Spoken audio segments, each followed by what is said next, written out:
My name is Chad Folk. I've had the pleasure of being a member of Westminster Presbyterian since my family moved here in the mid-70s. Now that was preceded by both my parents and my grandparents being members long before then.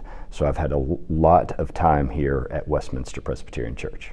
So Room in the Inn is a very unique citywide interfaith ministry that provides, from November 1st to the end of March, provides homeless services within congregations throughout the city. So that is currently what it does. The history of Room in the Inn, really, there's a couple of different lores around how it got started, but really our history starts with K.C. Tomey coming in 1982 to Nashville. K.C. formed a relationship with Charlie Strobel, who was the pastor of a Catholic church over in East Nashville. In 1985 is really the unofficial start of Room in the Inn as a ministry, because Father Strobel would invite the local homeless people in East Nashville to the parking lots and would give them peanut butter sandwiches, and they would fellowship and visit. In 1985, in January, it's particularly cold in Nashville, and one evening as he was giving peanut butter sandwiches, he was about to leave, and he had this conflict of guilt where he was about to leave and go home to a warm place, and all he had done is hand some sandwiches that were crumbly with the cold. So on a whim, he opened up the door at his church in East Nashville and let this small group of gentlemen come in. And as he did that, he sat there and was calculating in his mind what to do next. And he realized that he really wasn't providing hospitality if he was just staring at them. So he had a conversation and made the decision to leave them overnight, saying that the church had a service that it had to do the next day, but he would be back in the morning if they were wanting to stay there. So he went home, and I've heard a couple different versions of this story, but that Charlie Strobel has told. But he went home and had a restless night, thinking, "Oh my gosh, what have I done from an insurance purpose? I haven't let anybody know. I haven't asked anybody at the parish if this is allowed. And what is the physical state of the church going to be? And I'm going to have to go clean it up." So he went back early the next morning, opened the door, and found the gentlemen were all there. They were all rested, and the church was cleaner than it was to begin.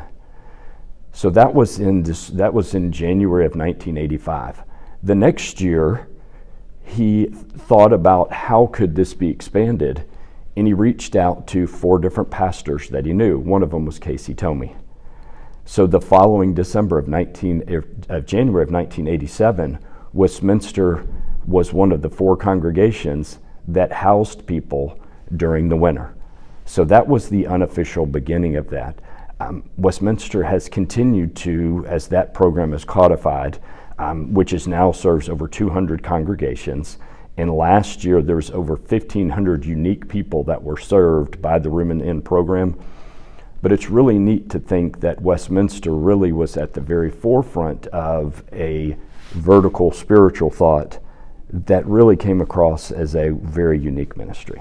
Westminster's role in the Room in the Inn is one that's very critical. First of all, our location in where we are. Obviously, we're close to downtown, so it's very easy to get from 8th Avenue, where Room in the Inn headquarters is, to our church. But I think it's more than that. We have not stopped, Westminster's not stopped serving Room in the Inn since that time in 1987. It's the longest running ministry that the church has. But there's some very unique things about it. But Westminster's role, I've had the pleasure of being associated with the program really for about the last 20 years. And every single year when I host, constantly people come up to me and say, "We like coming here. The people treat us well. The meals are great. We're treated like somebody that's special, like we belong here." So I think part of it is the congregation has really embraced this, and they've really made it, not just a once a week program, but something that we do and do well. We've had some challenges over the years, just a couple different scenarios. One, when we did the construction of the church. And part of that construction, they were very intentional about having spaces at this wonderful church for all kinds of ministries, and one of them was Room in the Inn. But the space, we typically used to have all of the Room in the Inn downstairs, and that space, of course, with the north end of the building and the construction, that space was being renovated. So for about 6 months, there was not going to be any access to the building. And that went to the session, and the session made the decision to pray over it, but it looked like we weren't going to be able to provide Room in the Inn services. I got a call from a couple of the session members that night, just sharing with me what my thoughts were. Well, as Room in the Inn coordinator, I of course was just absolutely conflicted, knowing that we were going to have this great new building and this great new place so we could have guests come. But I just really felt like Westminster needed to provide that because of our proximity, because of what so many of the guests, and because Room in the Inn had come to rely on us since 1987. In that week, we got a call from Vine Street Christian about some of their struggles of whether they were going to be able to maintain Room in the Inn ministry. Donovan called me, and he and I went over and met on a rainy day with their pastoral staff, and they were having challenges because as a part of their sale of their property to Montgomery Bell Academy, they also sold their van. So they had no way to be able to get guests to and from. It was a very spiritual scenario where the session prayed about it. Within a week, we got a call from Vine Street. We didn't have a previous relationship with them, and in a very short meeting agreed that they were going to allow us to use their facilities, and we were going to continue our Room in the Inn ministry, and we were going to use our van to bring guests to Vine Street on days outside of Wednesday night. So there was a scenario that, for 20 weeks, we were able to continue to have our ministry with Vine Street, as well as to be able to provide transportation so Vine Street could prepare that ministry.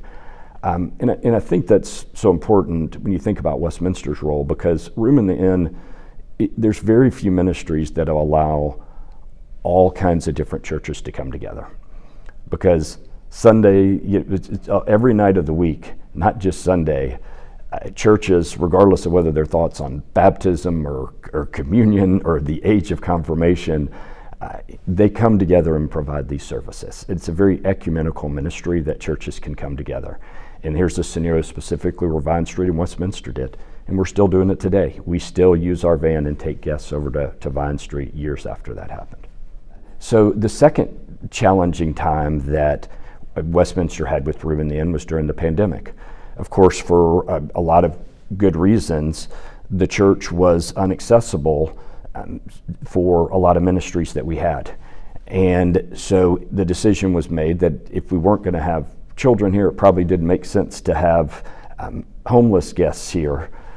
But the church really felt a calling to how we could continue to serve, because there was as much of a need for homeless services during the pandemic as there was before. You could argue that there was more just in terms of fundamentally providing nourishment and food, etc. So our staff went and had several calls with Room in the Inn, and we actually agreed to send healthy hosts from Westminster to go to Room in the Inn campus, and we hosted on our same night, Wednesday night, actually at the Room in the Inn facility. Of course, they're not set up to have overnight facilities there. They operate the largest part of their services from 7 in the morning till 8 at night. So we actually had guests that would go over there and spend the night there. And I tell you, the number of people that stepped up, and this is very much part of our heritage in providing all kinds of ministries, but certainly Room in the Inn, but the numbers of families that stepped up and provided meals and breakfast and lunch and dinner, I mean, there was more than we could sign up to do it. And I had the pleasure of going over there to do that 2 nights. It was different not being in our church. We were having dinner in an art room there, but the guests there could not have been more grateful that they had an opportunity to be around people. So we kept the ministry alive in a slightly different form, not at church, but we found a way to make sure that Westminster was still able to support that need that we've had since 1987. Okay.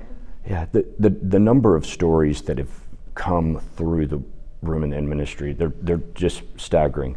First of all, my involvement in the ministry, this ministry started when Bill Yancey asked me to help and be an overnight host shortly when I moved back to Nashville. I was 2 or 3 years out of college. Certainly my late nights were not spent in churches at that phase in my life, and he asked me to be an overnight host. I ended up hosting with another gentleman who I did not know, and I found the experience to be absolutely delightful.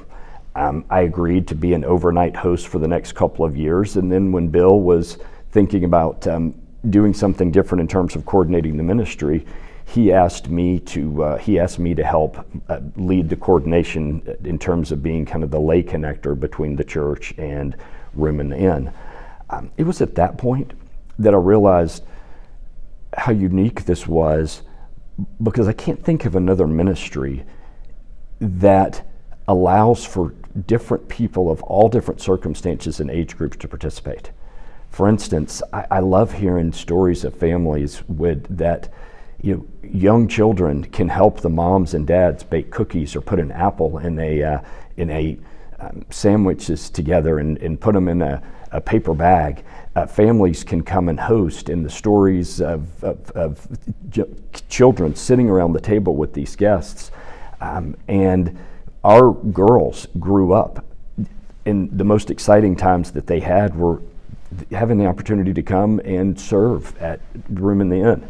This past March, I served with Ralph Wheeler, and there was a family, the Flynns, who I had not met, and they brought their son and their daughter, and their son and their daughters made these placemats out of just construction paper, and they wrote Bible verses on them, and they put them on the table. And several of the gentlemen went and read every single one of the placemats and looked at the pictures that their children had drawn. And over dinner, there was one man that was reading one of the stories out of the book of John, and he ended up telling the whole story about the book of John and about what the verse meant. And it was like this mini Sunday school broke out just because the Flynn family decided to do something there. But there's something for everybody in this ministry, whether it's driving the bus, whether it's serving an overnight host, whether it's making sandwiches, maybe putting together breakfast. I think my strongest memory that I have from being a part of the Room in the Inn ministry is about 6 years ago when Christmas was on a Wednesday night. I was coordinating the ministry, so I felt like I really couldn't ask for somebody else to give up a Christmas night, and it was a conflict. Christmas nights were a lot of fun in our family. We would go up to my dad, Jody, and my stepmom, Jody's house, and everybody would come over, and the cousins would come over and open lots of presents and play Dirty Santa and have a beverage or two. And it was really had consternation because my kids were young. I mean, do you take that time away that it's special in Christmas? But my wife Katie and I sat down and we said, we've been asked to be a part of this ministry, and we need to talk to our girls about this is going to be our Christmas. And so we sat down with them, and my girls said, we want to be with you, and if that's what we're going to do, then we're going to do it together.